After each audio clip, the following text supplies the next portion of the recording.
Bonjour. Quand effectivement j'ai pris mon petit déjeuner avec François, je lui disais mais on pourrait faire un truc sur comment penser à la technologie, au big data, de manière un peu créative, etc. Et en fait ce sera mon sujet. Mais en fait c'est pas un sujet, c'est 5 sujets. Le premier c'est comment on pense.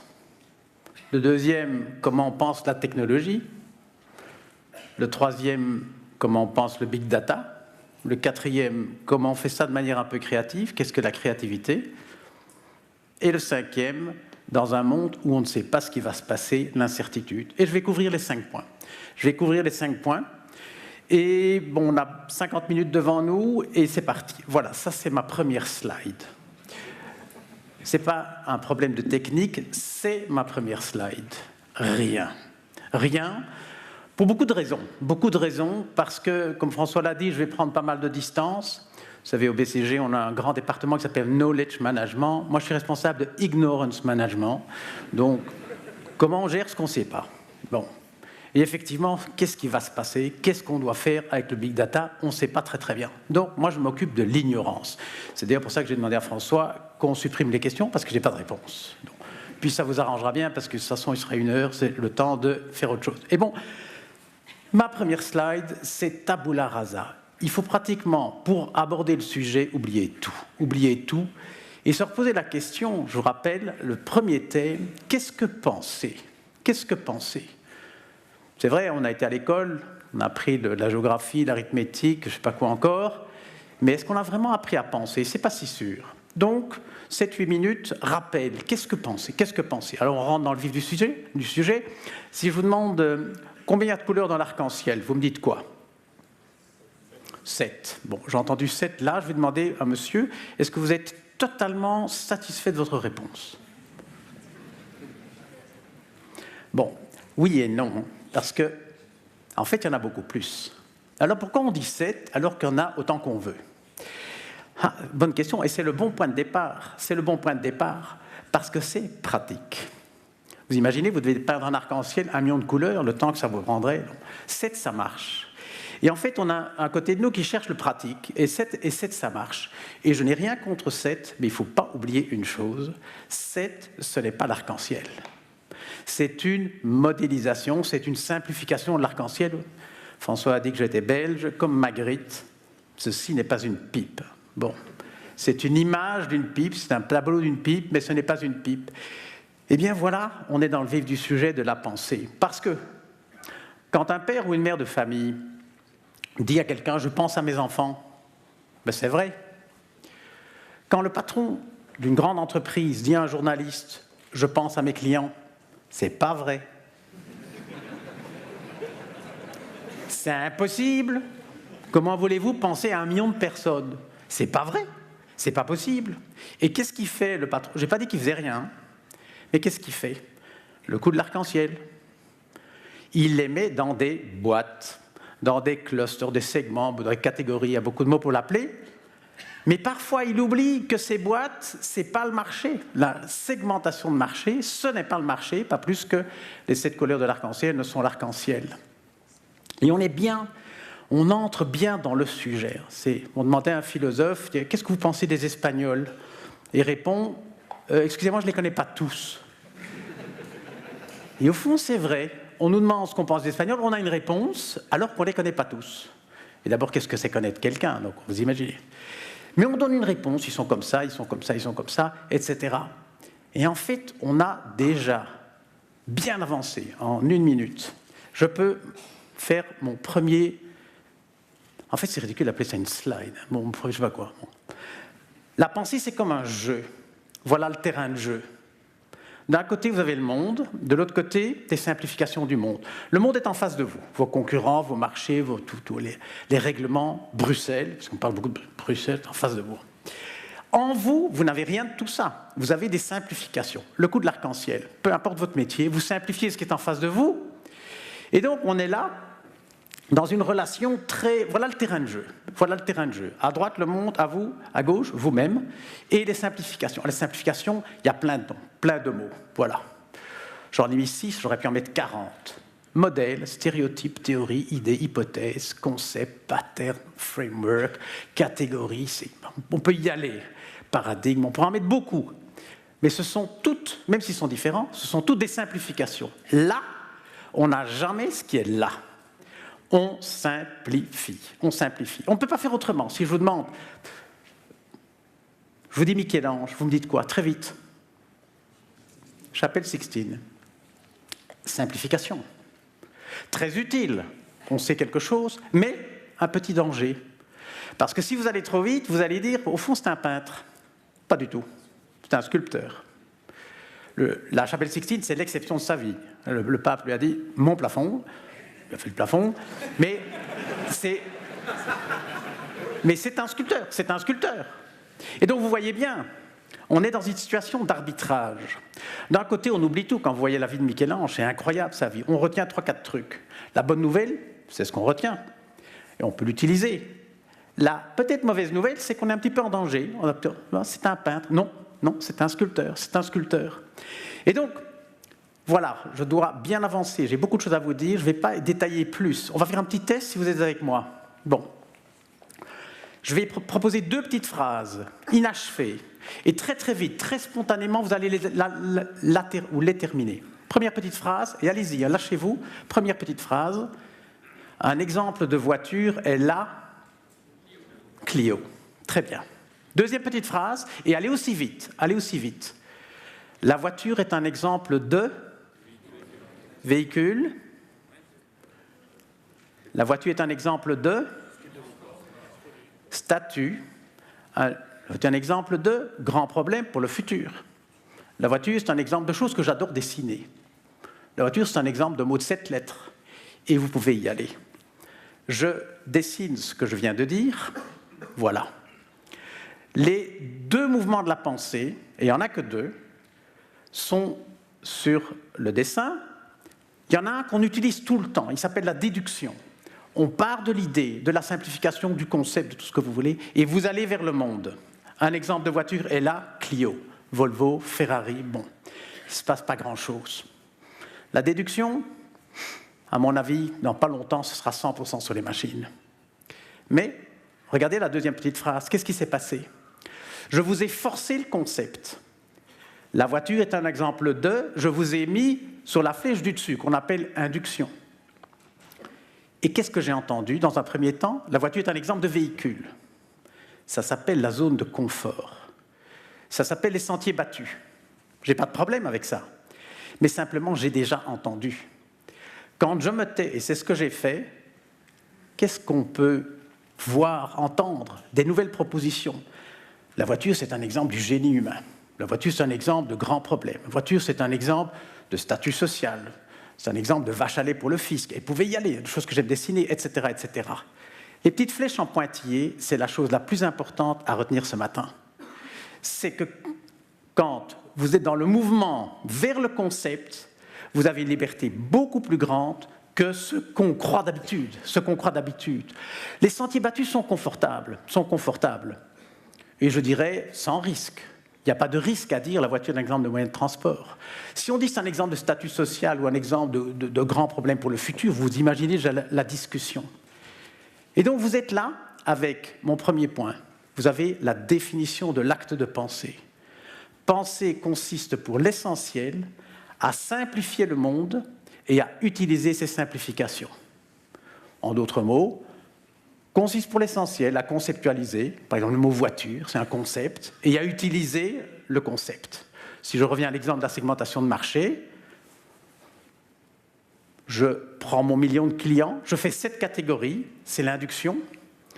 Dans un deuxième temps, j'ai mes 7 catégories, je téléphone aux agences de pub, je dis voilà, je lance un nouveau produit, faites ça comme ça, on ne parle pas aux gens de mon âge comme à des étudiants, etc.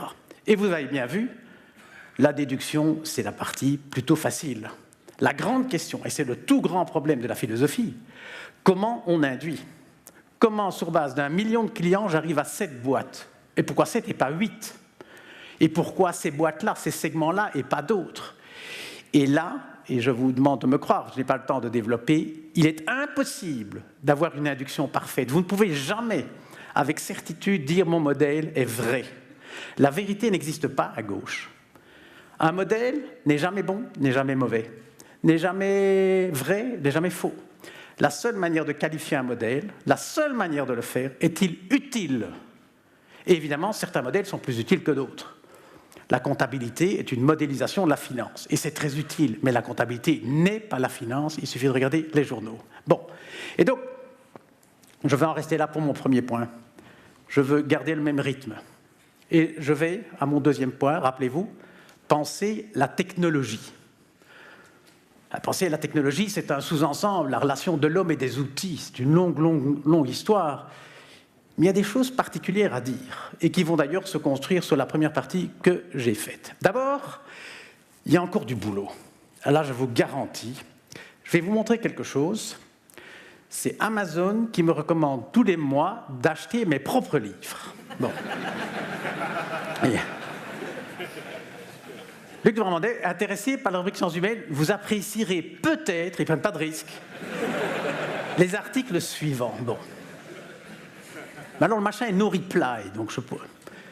Donc il y a du boulot, Bon. Je ne vais pas parler trop loin. Bon. Regardez ceci. Et nous entrons bien dans le point 2, la relation de l'homme et de ses outils. Ce bateau était utilisé dans les années 1820, et notamment celui-là s'appelait le Sphinx. Il a été utilisé pour ramener l'obélisque de Luxor à la place de la Concorde. Et il a une caractéristique que vous voyez peut-être, il est hybride. Un bateau Toyota. Bon. Vous voyez les voiles, vous voyez la fumée. Ce bateau était hybride, et pendant 20-30 ans, il y a eu des bateaux hybrides. Rappelez-vous les flèches en pointillés. Imaginez que vous êtes au bord, sur la plage, vous voyez passer le bateau. Si vous êtes tourné vers le passé, obsédé par le passé, vous allez voir quoi? Un bateau à voile avec un moteur. Si vous êtes orienté vers le futur, très avant-gardiste, early adapter, vous allez voir le même bateau. Vous allez voir un bateau à moteur. Waouh!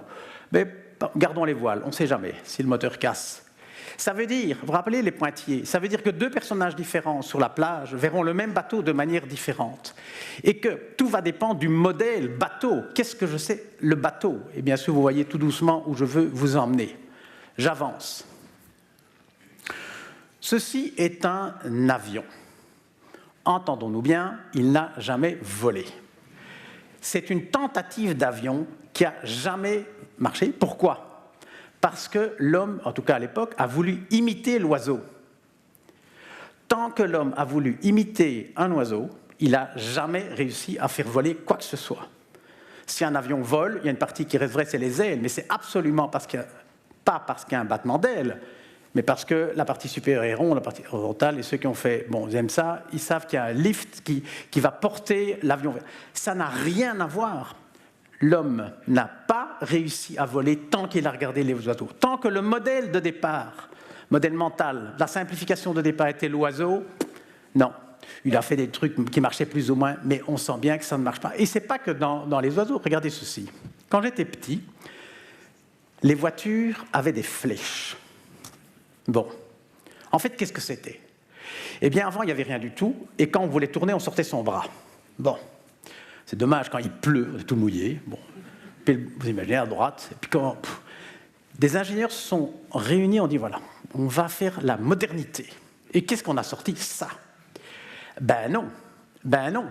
Ça, c'est jamais qu'une variante sur le thème du passé. C'est prendre ce qui existe et on plaque un peu de technologie. C'est pas comme ça qu'on fait le futur. Le clignoteur est né quand on a arrêté de regarder le bras. On s'est dit, mais qu'est-ce qu'on fait ici? On montre qu'on tourne. Ah bah oui, au fond, ce serait peut-être plus facile un truc. Effectivement. Et donc, on voit bien à quel point les modèles du passé sont prégnants. Le quatrième exemple est encore plus fort. C'est des dessins des tout premiers wagons de chemin de fer. Regardez le wagon. Regardez bien comment il est construit. 3 diligences. C'est pour ça que les wagons avaient autant de portes. Parce que les premiers wagons ont été construits comme un empilement de diligences. Et ici, on le voit particulièrement bien. Ce n'est pas comme ça qu'on fait des wagons de chemin de fer. On a fait des vrais wagons quand on a arrêté de regarder les diligences. Voyez à quel point, comment ça marche. Difficile de faire autrement. Et puis si je quitte un peu, ça c'est un exemple de machine à coudre électrique, parce qu'il y a eu la même chose avec l'électricité. Les premières machines à coudre électriques, c'est une machine à coudre non électrique sur laquelle, tant que faire se peut, on a mis un moteur. Idem pour les machines à calculer, il y avait comme ça, on a mis un moteur, etc. Et on a ça partout, partout, partout. Le développement et la pensée, de la technologie a une espèce de danger, une équation fatale. C'est de croire que le futur, c'est le passé plus la technologie. Ça n'a conduit qu'à des échecs et des grands, voire du désespoir. Et donc, les premiers sites Internet, c'était quoi? C'est le rapport annuel qu'on a mis sur Internet. C'était absolument ennuyeux. Etc. Avec la télévision, je vais passer tous les exemples. Mais c'est, en gros, on a toujours la même mécanique. On prend le passé, on met de la technologie et on croit qu'on fait le futur. Non. Le futur, c'est quand on se pose la question, au fond, qu'est-ce que je veux faire maintenant que ça existe? Ça étant tout ce que vous voulez, qu'on voit d'ailleurs ici dans le palais.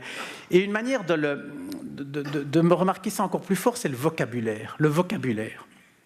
Des tas d'exemples. On disait les autoroutes de l'information. Bon, mon premier livre s'appelait Les Infoducs. Je voulais justement lutter contre ça. On prend les autoroutes et puis on met de l'information. Bon. Prenez les imprimantes. Si vous regardez une imprimante 3D, comment elle fonctionne, ce n'est en rien une imprimante. Alors pourquoi on l'appelle imprimante? Parce qu'on a du mal à échapper à cette espèce de... Si on passe du noir et blanc à la couleur, là on reste dans le concept d'imprimante. C'est vrai que bon, mais l'imprimante 3D, ça n'est pas une imprimante, ce n'est pas une imprimante. Quand tout à l'heure à l'hôtel, je dis voilà ma clé, un bout de plastique. Voilà ma clé. Je dis c'est pas une clé, c'est bon. Et partout. SNCF. Société nationale des chemins de fer. On peut trouver un nouveau nom. Enfin, parfois, d'ailleurs, on se demande si... Bon, je ferme la parenthèse. Bon. Et donc, on voit ça partout. Les premières radios, on appelait ça TSF, téléphone sans fil, à l'époque de la guerre, du débarquement. Téléphone sans fil, parce qu'on doit toujours raccrocher au passé. Ça ne marche pas. On a des trous qui sont décevantes, et je vois la montre, j'en reste ici pour mon deuxième point. On sait ce que c'est penser, simplifier le monde et utiliser les simplifications. Penser la technologie, en tout cas grâce à ça, on voit le danger. Et maintenant, je vais passer à la troisième partie, Big Data. Big Data. D'abord, appeler ça Big Data, c'est un peu nul. Parce que ça fait data big. Et là, de nouveau, je raccroche data. Moi, il y a 40 ans, quand je faisais de l'informatique, on disait déjà data. Bon. Alors dire big data, c'est le syndrome que je viens de décrire. C'est comme low cost. Quand on dit Ryanair ou EasyJet, c'est low cost. Ce n'est pas la bonne dénomination du mot. Ça voudrait dire simplement que le cost est low. Pas du tout. Ryanair, c'est une autre conception de ce qu'est le transport aérien, ce qu'on appelle un nouveau paradigme. Et donc, Camus dit une phrase extraordinaire, c'est « mal nommer les choses, c'est contribuer au malheur du monde » ou « ajouter au malheur du monde ». C'est vrai. Et je dirais, moi, mal nommer les choses, c'est ajouter au malheur des entreprises. Et je me bats pour qu'on invente des nouveaux mots. Et que l'imprimante 3D, on appelle ça, je ne sais pas, cybersculpteur ou tout ce qu'on veut. Bon, big data, ce n'est pas la bonne... Je suis convaincu que big data, ce n'est pas du data big. Non. Et tant qu'on l'appelle comme ça, c'est confortable. Ça me permet de rester dans le mode d'avant, où j'avais des data, j'en avais un peu, maintenant j'en ai beaucoup. Non. On est dans un registre différent. C'est tellement fort que c'est autre chose. Il y a un choc, il y a une rupture. Et, bon, on peut le voir de différentes manières. Quand Vézal, le médecin qui était le rival d'Ambroise Paré, donc Vézal travaillait pour Charles Quint, Ambroise Paré pour François Ier, à l'époque de Vézal, la bibliothèque de la faculté de médecine, il y avait 14 livres, donc pour donner les ordres de grandeur. Donc, et vraiment, on voit... D'ailleurs, mon professeur de mathématiques me disait l'autre jour, en 1900, un professeur de maths qui voulait enseigner à l'université devait connaître toutes les maths. Aujourd'hui, il me dit environ 4 à 5%. Vous imaginez? Et d'ailleurs, ça traumatise les mathématiciens, qui annulent des congrès parce qu'ils ne se comprennent plus. Ah oui, donc on sent bien qu'il en va de même ici. Big data, big data. Alors, tant de choses à dire, j'ai le privilège d'être le philosophe de service, donc l'ignorant est constant. Et je vais mettre en perspective, effectivement, l'histoire de la science qui me passionne particulièrement, mais qui va nous permettre, je crois, de poser les bonnes questions. Si vous regardez l'histoire de la science, prenons les grands génies de l'humanité, il y en a qui n'ont pas eu besoin de data. Archimède, avec son levier, à Syracuse, Léonard de Vinci, pas vraiment. Même Einstein, même Newton, ils n'ont pas vraiment eu besoin de data. Il y en a d'autres, ceux dont je vais parler, qui, eux, ont eu besoin de data. Et à leur échelle, on pourrait dire de big data, de beaucoup de data. Et donc, je vais vous en proposer 6, très variés, dans des disciplines différentes, qui vont ensemble nous permettre de poser peut-être quelques bonnes questions. Big data numéro 1, Johannes Kepler. Kepler, bon, qui... Je fais une petite marche arrière, Copernic, qui n'est pas dedans, mais Copernic, il a fait le grand Big Bang. Probablement le plus grand choc mental de l'histoire, c'est de réaliser que je ne suis pas au centre du monde, etc. Mais Copernic avait fait quand même une grosse faute. Il était parti sur l'hypothèse des cercles parfaits. Kepler regarde le ciel. En fait, son Big Data à lui, c'était les observations du ciel faites par un certain Danois qui s'appelait Tycho Brahe, qui a passé 2-3 ans à regarder le ciel et a produit des datas. Vous pouvez les voir. Et tout à coup, Kepler s'est dit, c'est pas rond, les planètes. C'est un peu aplati. Vous imaginez la communauté scientifique. Vous dites, voilà, j'ai trouvé un truc. En fait, c'est pas tout à fait rond, c'est un peu aplati. Vous dites ça à vos collègues. Vous dites, Dieu aurait fait un truc un peu foireux. Bon. Big Data numéro 2. Un Belge, Quetelet, moins connu, très important, c'est un statisticien qui, peu importe la chronologie, je l'ai mis pour d'autres raisons ensemble, qui a voulu utiliser les mathématiques et peut-être plus encore la statistique dans le monde de la sociologie, etc. Quetelet, il a produit des concepts assez intéressants, dont 2 sont encore utilisés énormément aujourd'hui. Le premier, c'est l'homme moyen. C'est le premier qui a... Qu'est-ce qu'un homme moyen avec les statistiques ?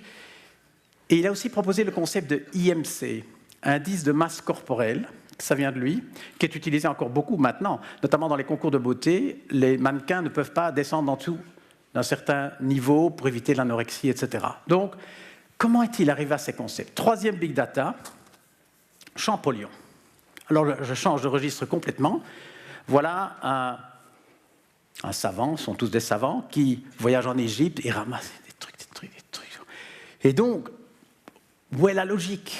Et finalement, qu'est-ce qu'il a fait, Champollion ? Il est sorti d'un piège. Le piège, la logique du « où ».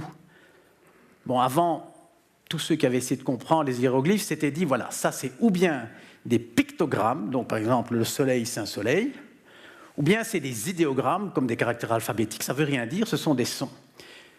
Et qu'a fait Champollion ? Il a réussi à sortir de cette logique fatale et cul-de-sac du « où » pour aller dans la logique du « et ». En disant, il y a des pictogrammes et des idéogrammes. C'est comme ça qu'il est sorti de cette masse d'informations avec le concept et qu'il a compris les hiéroglyphes. Numéro 4, Darwin. Darwin qui m'excusez un petit peu, mais il fait très chaud ici. A eu l'occasion très jeune de faire 5 ans de bateau, un bateau qui s'appelait le Beagle, un tour du monde incroyable. En fait, Darwin, il a fait son Big Data tout seul. Il a regardé. Mais est-ce que vous avez déjà regardé des oiseaux ? Bon, il faut le faire, quoi. Notamment, il a observé aux Galapagos 13 formes différentes dans des becs de pinsons. Imaginez. Le Big Data tout seul, et 20 ans plus tard, il a produit son fameux livre, en gros le concept de sélection naturelle, et là aussi un concept qui est sorti du Big Data. Numéro 5, Mendel, un moine tchèque, parce que j'ai essayé de varier dans toute l'Europe. Lui, son Big Data, c'était son potager. À l'époque, on savait faire des croisements de légumes, mais on savait faire. Il y avait un grand problème, c'était la stabilité. Parfois, on faisait des espèces de fertilisation croisée, des hybridations, et puis ça marchait bien, et puis à deuxième, troisième génération, ça sautait. Il voulait comprendre, et il a fait un potager avec des milliers et des milliers de petits pois, avec des caractéristiques. Avec les petits pois, ça marche bien, paraît-il. Bon, et donc, il est arrivé au concept de gène récessif, gène dominant. Je vais commenter tout à l'heure. Et on arrive d'abord au 6e, d'un genre un peu différent, Luca Pacioli. Alors ça nous rapproche un peu plus des entreprises. à la Renaissance, encore, on faisait de la comptabilité en partie simple. En partie simple. Autrement dit, vous étiez dans un magasin, vous mettiez en plus l'argent que vous receviez et en moins l'argent qui sortait. Il a eu une idée extraordinaire, Pacioli, la comptabilité en partie double. Et vous imaginez le boulot, vous faites ça à la main. Vous dites, voilà, j'ai une super idée, simplement, ça va prendre 2 fois plus de temps. Les gens ont dit, waouh, non, bon, bon. Mais c'est aussi un concept sorti du big data. Voilà, mes 6 exemples, je les ai rassemblés ici. Et ces 6 exemples ont en commun une chose, un concept qui est sorti d'un big data. Et maintenant, je voudrais, grâce à ça, faire 3 types de commentaires pour éclairer le sujet, qui est quand même le sujet d'aujourd'hui. D'abord, il y a 3 fois 2 cas. La première, disons, alternative, c'est le concept existait-il avant? Je fais une petite marche avant, puis je ferai marche arrière. Apollonius, là c'est l'Antiquité, il y a très longtemps, il avait déjà identifié le concept d'ellipse. Non seulement l'ellipse, mais la parabole et l'hyperbole, suivant l'angle avec lequel on coupe le cône. Et donc le concept de ellipse existait 1500 ans avant Kepler. Et donc Kepler, qui est le deuxième à gauche, il est dans une situation où il rapproche un concept existant, bien identifié, bien établi, d'un big data. Je suis convaincu que ça joue un rôle. Par opposition, par exemple, à Darwin, le concept de la sélection naturelle, c'était peut-être un petit peu, mais bon, ou en tout cas, la comptabilité en partie double, ça n'existait sûrement pas. Et donc, vous pourriez presque classer les 6, suivant la présence ou l'absence, à des degrés divers, des concepts avant, le génie de ces savants. C'était ma première alternative. Deuxième, ne mélangeons pas découverte et invention. La découverte consiste à trouver quelque chose qui était. L'invention consiste à trouver quelque chose qui sera. Qui sera. Très, très différent. Très différent. Je parlais de Copernic il y a 2 secondes. Copernic, incroyable. Le choc dans toute la population qui tout à coup, etc. 0 impact sur les planètes. Aujourd'hui encore, comme avant. Ça, c'est une découverte. Et bien sûr, on ne juge pas l'incroyable génie de la personne. Notre métier à nous, ce n'est pas de découvrir. Votre métier, le mien, celui du BCG, celui de François, c'est de changer le monde après la grande idée.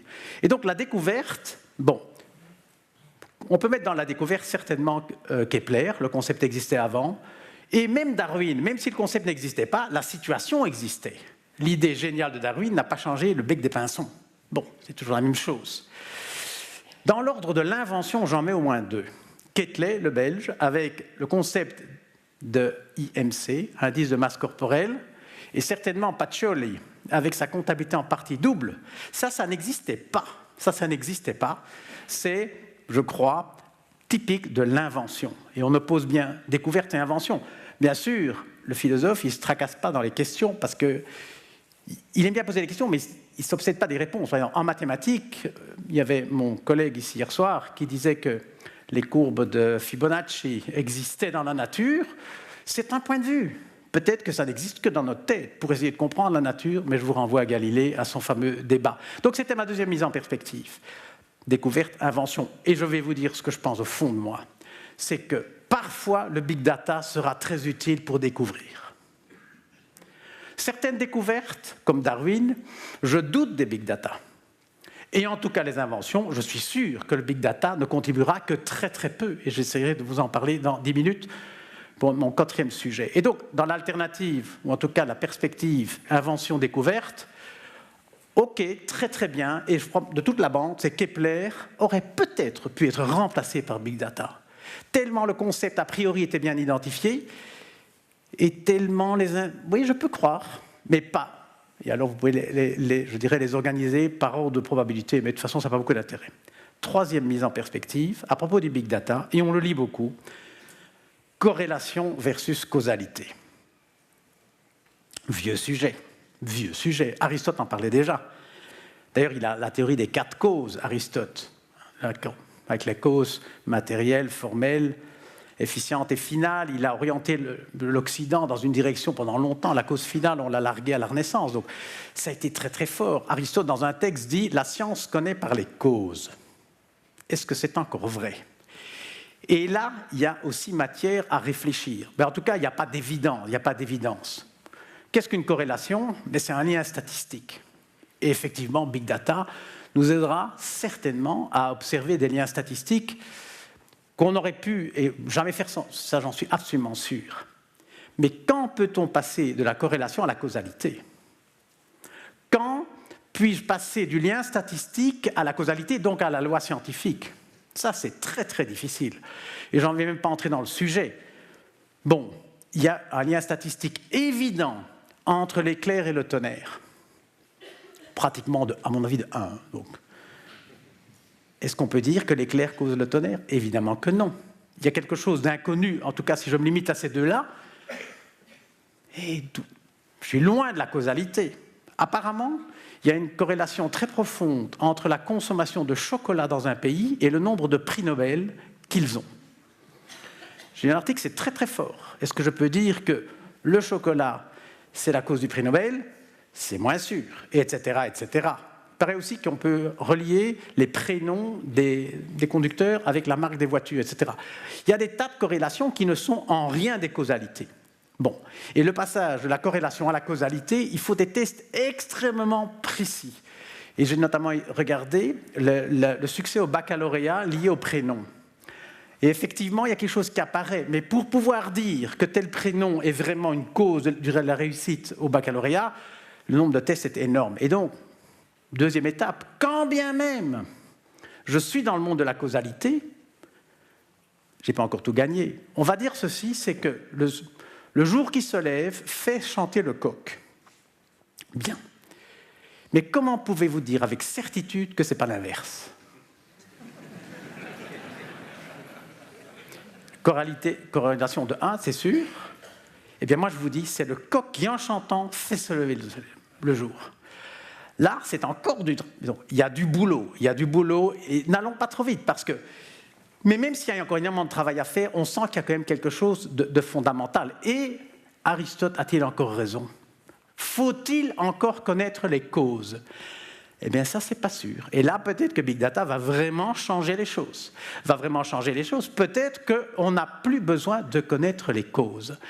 Et ça, bon, j'ai participé il y a quelques années à un débat sur la crise financière. Et on voulait, chacun témoignait des causes de la grande crise. Et c'était parti. Il y avait pratiquement une cause par personne.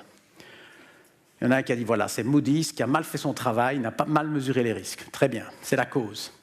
Le voisin disait, pas du tout, c'est les subprimes, ces produits pourris, ça ne pouvait mener qu'à la catastrophe, c'est la cause.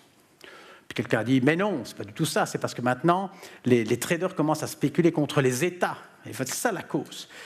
Il y en a qui disent, mais non, la cause, c'est maintenant parce qu'on veut 15% de return sur les fonds propres d'une banque. Effectivement, moi, j'étais banquier il y a longtemps, on demandait 5-6%. Mais là, on veut 15%, et bien, il faut prendre des risques, etc. Bon. Et à un moment donné, il y avait un Chinois.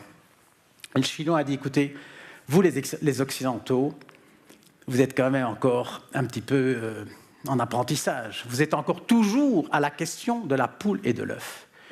Est-ce que c'est la poule qui est la cause de l'œuf ou l'œuf qui est la cause de la poule? Et puis il dit, nous, en Chine, on mange les deux. Bon. Et c'était bien sûr une boutade, mais personne n'aura oublié. Et peut-être que nous passons trop de temps à chercher la cause, à chercher là où les causes. Et peut-être que le paradigme du Big Data est là une véritable rupture, parce que si on peut se passer des causes, si je peux, et tout ce que je viens de dire, la corrélation à cause, si je n'en ai plus vraiment besoin, là il va se passer quelque chose d'énorme si on me remet en perspective. Peut-être qu'on vient d'un monde où le paradigme dominant, c'est A cause B. A cause B. Bon. A flèche B. Peut-être que le futur, c'est A virgule B. Et on sent bien que il y a du changement dans l'air. Quand vous êtes à l'aéroport et que vous attendez le vol pour Marseille et qu'on vous dit le vol pour Marseille est en retard suite à l'arrivée tardive de l'appareil, ça revient à dire l'avion est en retard parce qu'il est en retard. Bon. Est-ce qu'on a vraiment avancé? C'est pas si sûr. si on me dit l'avion est en retard parce que le capitaine n'a pas entendu se réveiller ce matin, on est déjà plus dans la causalité que dans la corrélation, etc. Donc tout doucement, on est occupé à se dire, mais est-ce qu'il faut encore connaître le pourquoi des choses? Moi, je ne crois pas. Moi, je ne crois pas. Et aujourd'hui, c'est très fort, et en Belgique aussi, à chercher le pourquoi des choses, ça nous empêche d'avancer. Peut-être que le A, B est beaucoup plus porteur. Et là, je vois quelque chose de très très fort dans le paradigme du Big Data. C'est, bon, il y a, en été 2008, Chris Anderson, qui était speaker avec moi il y a quelques années, il a publié un article sur Wired, la couverture The End of Theory, la fin de la théorie, en disant on peut se passer des modèles. Je ne suis pas d'accord. Mais par contre, il y a une partie où je suis d'accord qu'on peut travailler sans connaître le modèle, ce qui n'est pas tout à fait la même chose. Parce que si Big Data va pouvoir, je crois, nous permettre de travailler en connaissant moins les causes, il y a une chose à laquelle Big Data ne va pas pouvoir répondre, c'est le besoin de concept. Le besoin de concept, et c'est la partie 4, donc je repasse ceci, le quatrième moment, je suis dans les temps, la créativité. Et tout ça va tenir bien ensemble, évidemment, parce que le concept, qu'est-ce que c'est le concept? On peut dire beaucoup de choses, mais comment construisons-nous un concept? En oubliant. Le concept de restaurant, comment est-il né? Eh bien, parce qu'après avoir mangé dans des tas d'endroits très fort différents, quelqu'un s'est dit, ou ce sont des restaurants. Un concept ne naît dans une forme d'abstraction, donc c'est bien à gauche du dessin dans notre tête, mais cette abstraction n'est possible que si l'on oublie, et on oublie beaucoup, beaucoup, beaucoup, beaucoup. Si vous arrivez à vos 7 catégories ou 7 segments de marché, c'est parce que vous avez oublié beaucoup, beaucoup, beaucoup de vos clients. Beaucoup. Et donc, cette démarche du concept, moi je ne crois pas que le Big Data peut la faire, aussi big soit-il, parce qu'en gros, le nouveau concept, c'est sortir de soi-même. Et on ne peut pas programmer une machine à sortir d'elle-même, parce que si on le fait, elle ne sort pas d'elle-même, etc., etc. Vous vous rappelez le tout premier dessin avec les petits pointillés? C'est là que je fais le lien avec la créativité. La pensée créative, c'est la pensée qui va nous permettre les nouveaux concepts dont on a besoin parce que le monde change. Big Data ou pas Big Data, c'est mon quatrième moment. Je vais donner deux exemples et qui vont probablement se connecter. Je vais commencer par Philips. Si je vous dis Philips, très vite, qu'est-ce qui vous vient en tête? Très vite. Ampoule, télévision, tout est vrai, vous pouvez y aller, CD. Bon. Vous avez tous raison. On aurait pu rajouter les machines à café. L'année passée, Philips a fait 1/3 de son business et 2/3 de son profit, donc c'est beaucoup, beaucoup, beaucoup, dans un domaine qui n'a rien à voir avec les machines à café, les ampoules, les CD, avec les télévisions. Dans la santé, que quelqu'un a dit ici devant. La santé est aujourd'hui la raison de l'existence de Philips. S'ils étaient restés dans les CD, tous ces trucs-là, il y a longtemps qu'avec nos amis de l'autre bout du monde, que Philips aurait fermé la porte. Grâce à la santé, l'année passée, 1/3 du business, 2/3 du profit. Donc on peut dire que c'est vraiment significatif. Comment ils y sont arrivés? Eh bien, on va l'expliquer ensemble. Au départ, la simplification dominante chez Philips, les appareils de maison, l'électroménager. Bon. Et dans cette simplification, ou hors de cette simplification, par déduction, vous allez de la gauche vers la droite, le four à micro-ondes, la machine à café, machine à laver, etc. Machine à laver, n'en font plus, etc. On sent bien qu'on peut faire beaucoup, beaucoup, beaucoup de choses. Et ils l'ont fait. Mais s'ils étaient restés en mode déductif, jamais ils ne seraient... Je crois qu'ils ne seraient plus là aujourd'hui, tout simplement. Et qu'est-ce qui s'est passé? Il s'est passé ceci. Et rappelez-vous la slide de tout à l'heure, même si ce n'est pas une slide. La direction, parce que c'est un exercice stratégique, c'est dit, mais au fond, on peut voir tout ce qu'on a. On peut voir ça comme des outils extraordinaires pour devenir un acteur majeur dans la santé, et même la santé à domicile, parce qu'aujourd'hui, c'est la santé à domicile, leur truc. C'est très, très fort, parce que dès le moment où vous avez... et mettez le dessin avec le même que celui de tout à l'heure. Vous vous rappelez de la liberté de l'induction? Mais moi, je peux voir tout mon truc, mes usines, mes ingénieurs, tout comme l'outil génial pour devenir le roi de la santé à domicile. Ils l'ont fait. Aujourd'hui, ils sont rentrés dans des tas de secteurs. Je crois qu'ils ont plus de 100 applications dans la santé pour mesurer la pression du sang, le rythme cardiaque. Ils font même des scanners, des résonances magnétiques. Enfin, ils font vraiment un truc. Et c'est le verre qui les a sauvés. Jamais, si vous êtes dans la simplification électroménager, vous ne pouvez arriver à penser à une couveuse pour bébé prématuré. Alors que si vous prenez un four à micro-ondes et une couveuse, très semblable. Mais si vous avez une petite réaction comme ça, ce n'est pas objectivement la différence entre les objets. D'ailleurs, Philips fait les deux. Il suffit de regarder sur Internet, et c'est vrai que ça se ressent. Simplement, le petit choc que vous avez eu en vous, c'est de réaliser que le micro-ondes appartient à une simplification électroménager, alors que la couveuse appartient dans une simplification santé à domicile. Et là, la distance est très grande, est très très grande. À droite, vous avez l'innovation. Ce qui est en rouge, c'est la première vague d'innovation. Et c'est très très bien, et on gagne beaucoup d'argent. Mais à un moment donné, on arrive au bout de quelque chose. Et à ce moment-là, ça ne sert à rien de rajouter encore des trucs. Vous savez, par exemple, chez Gillette, quand il y a un peu des baises dans les ventes, on rajoute une lame. Donc, ça aide un peu, mais ce n'est pas ça qui va sortir. Ce qu'il faut quand on arrive au bout du paradigme, c'est la flèche orange. On ne change rien au monde, mais tout à coup, on se voit autrement. On se voit autrement. Mais je peux être un super acteur dans le monde de la santé. Et c'est pour ça que je me bats contre l'expression « out of the box ». Out of the box, ça reste vrai. Il faut quitter appliances, il faut quitter l'électroménager. Mais on sait ce qu'on quitte, donc c'est la partie la plus facile. La santé à domicile, pour Philips, ce n'est pas un produit. Ce n'est pas quelque chose qu'ils vendent. C'est une nouvelle boîte, a new box. C'est là, cette capacité de voir le monde autrement, qui alors, dans un deuxième temps, donne autant d'idées que vous en avez, etc. Je crois qu'ils sont à plus de 100 applications. À droite, l'innovation, en vert, s'appelle 2.0. Mais on ne peut pas aller du micro-ondes à la couveuse. La continuité n'est pas possible. Il faut pour ça passer à gauche et vivre le saut créatif, la rupture. Et vraiment, c'est un choc. Pourquoi ? Parce qu'on passe d'une simplification dans une autre, forcément. Passer de l'électroménager à la santé, c'est un choc. Quand on passe d'une simplification à une autre, il ne peut en être autrement. Il ne peut en être autrement. La créativité est à gauche. C'est le saut créatif qui, tout à coup, c'est la perception. Et comme Copernic. À différence de Copernic, lui, il n'a pas voulu changer le monde. Philippe veut le changer, vous aussi, moi aussi. C'est la seule nuance. Mais le choc de la créativité qui se trouve à gauche, il est bien précis. Je vais vous donner un deuxième exemple. Sur le même schéma, et qui est d'ailleurs le même schéma que mon premier dessin de tout à l'heure. Il y a 6 mois, je vais à Moscou et je vais prendre un café. Dans un truc qui ressemble à un cafétéria. Quelque chose m'étonne. Et tout à coup, je réalise que tout est gratuit, sauf le temps. Alors moi, je m'interroge, ça m'amuse, je m'interroge. Et je dis, je vais voir le type. Il me dit, ça a changé ma vie. Et je l'ai dessiné. Et vous allez voir, ça donne ceci. Au départ, je fais un coffee shop. Quelles sont les idées que je déduis, de la gauche vers la droite ? Latte, macchiato, espresso, super truc. À un moment donné, ça ne sert plus à rien. Je rajoutais la crème fraîche, il n'y aura plus d'impact sur les ventes. Et donc, ce qui s'est passé, le type m'a dit, je me suis dit, mais je ne suis pas dans le business du café. Moi, je vais le bureau. Et on peut prendre le cas limite. Si vous voyez un consommateur avec une table, et sur la table, il n'y a que 2 objets, une tasse de café et un PC.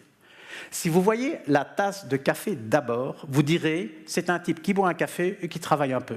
Si vous voyez le PC d'abord, c'est comme le bateau tout à l'heure de Sphinx. Si vous voyez le PC d'abord, vous dites, c'est un type qui travaille, c'est normal qu'il prenne un peu de café quand on travaille. La même chose, je peux aller dans 2 directions complètement différentes. Et c'est ce qu'il a fait. Tout à coup, dans le bas, il était concurrent de Starbucks. Dans le haut, il devient concurrent de Regus. Alors que c'est la même chose. Il voit autre chose, et d'ailleurs, il a fait des tas de choses. Il a mis une imprimante, mais les connexions, ça c'est un peu banal, etc. Et donc, il a fait payer à l'heure, avec des tarifs dégressifs. C'est tout à fait autre chose. Et on voit bien, voilà, à nouveau, l'innovation à droite, innovation 1.0, le saut créatif, je me vois autrement, et à droite, innovation 2.0, la partie verte, et on peut inventer, et peut-être qu'il va encore le faire. Je crois que le big data a sa place là-dedans. C'est ça qui va se passer. Tant qu'on est dans la déduction, essayer de faire plus, mieux, moins cher, je ne dis pas que c'est mal, et même peut-être c'est un rapport de l'argent. Mais on ne va pas réaliser le grand saut que le big data rend possible. Et le big data rend évidemment ce monde aujourd'hui, il est définitivement dans les mains de ceux qui auront des idées. On va encore aller un pas plus loin dans une déduction sur les machines, mais on va aller un pas plus loin dans une exigence incroyable pour l'être humain d'induire des concepts nouveaux. Et là, vous avez ma conviction que ce n'est pas possible sur une machine. J'arrive à mon 5e élément, et je vous l'avais dit, même si, d'une certaine manière, mon histoire, c'est une histoire, il y a quand même 4 choses. L'incertitude. L'incertitude. Alors là, c'est vrai que tout ce que je dis est dans un contexte aujourd'hui, on ne sait pas ce qui va se passer. Prenez les journaux, encore beaucoup moins qu'avant. Là aussi, le philosophe peut faire 2-3 remarques, et je vais les faire. La première, il y a 2 types d'incertitudes. Très important. Si je vous demande qui va gagner le mondial, vous ne savez pas, moi non plus. Incertitude. Mais on sait très bien ce qu'on ne sait pas. On ne sait pas qui va gagner le mondial.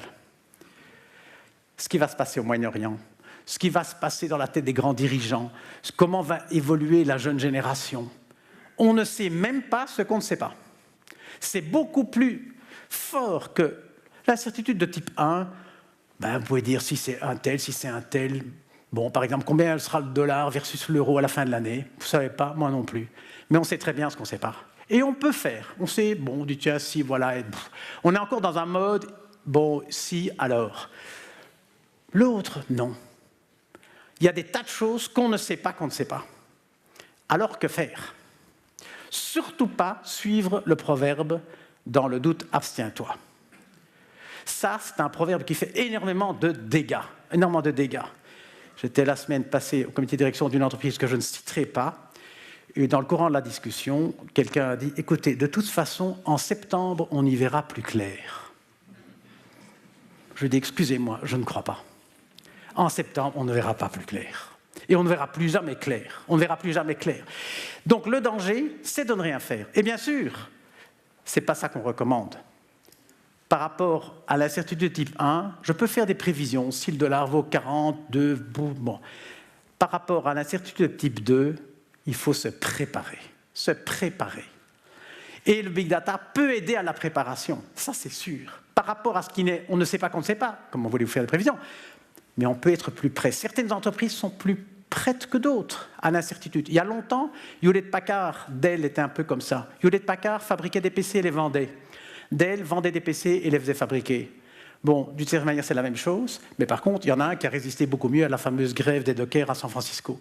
Et donc, l'incertitude, c'est comme ça que je vais vous quitter, parce qu'il faut sortir d'ici avec à la fois une acceptation qu'on ne sait pas ce qui va se passer, mais aussi la volonté d'agir. Et par exemple, dans la partie du big data, il y a énormément de choses à faire. Faire des prévisions, ce n'est pas facile. Petit rappel, quoi. J'adore la simplicité. Et donc, par rapport à l'incertitude de type 2, de quoi parle-t-on? Des règles. Si vous prenez le jeu d'échecs, bon, je suis amateur, vous aussi, on joue. Les règles sont les mêmes. Mais si vous jouez contre un champion, les règles sont aussi les mêmes. Si vous prenez un amateur et le champion du monde qui jouent face à face, tout les sépare sauf un truc, les règles. Bon, ce qui se passe aujourd'hui, les règles changent. Et si les règles changent, qui est le plus embêté? Le champion du monde. Je me souviens d'un exercice que j'ai fait il y a 10 ou 20 ans. Un exercice d'échauffement à la créativité. Un groupe que je ne connaissais pas, je dis s'il vous plaît, donnez-moi des idées de règles qu'on pourrait changer aux échecs. De nouvelles règles. Et tout le monde s'est amusé. Il y en a un qui a dit, on va jouer qu'un dé. Si j'ai 2, je peux bouger 2 pièces. Et il y en a qui dit, on va faire des échecs sur un truc de Scrabble, avec des points, etc. Tout le monde se marrait, sauf un. Son visage était de plus en plus grave. Il souffrait. C'était un champion. C'était terrible. Et je ne savais pas, je ne le connaissais pas. Je dis, mais qu'est-ce qui se passe là? Et alors, après un effort terrible, il a dit, écoutez, on peut imaginer, mais ne le dites surtout à personne, mais qu'avec le cheval, on pourrait faire deux, quoi. Une souffrance.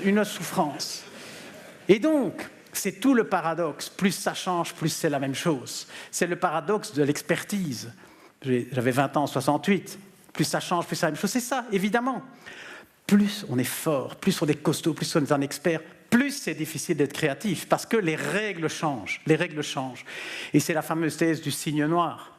Le signe noir, c'est l'événement totalement imprévu, mais à gros impact. Pourquoi? Parce que les règles changent. Il se passe un truc, je vous donne un exemple, celui-ci, voilà. Signe noir, quoi. Bon, probabilité très faible, mais si ça se passe, c'est vraiment ennuyeux, quoi. Non, non, non. J'ai 2 autres exemples du même ordre, ici. Bon. Toute la cybernétique est construite sur un ensemble de règles, et ici, pas de chance. La règle a changé, signe noir. Et bien sûr, le dernier, c'est celui-ci. Bon, un genre un peu différent, donc ici. Probabilité très faible, mais conséquences énormes. Et donc, il faut aller jusqu'au-delà du paradoxe du signe noir. Parce que le signe noir, le paradoxe, c'est quoi? Dès qu'on en parle, il est plus noir. Il faut penser à des signes plus noirs que noirs, comme celui-ci. Bon appétit. Merci.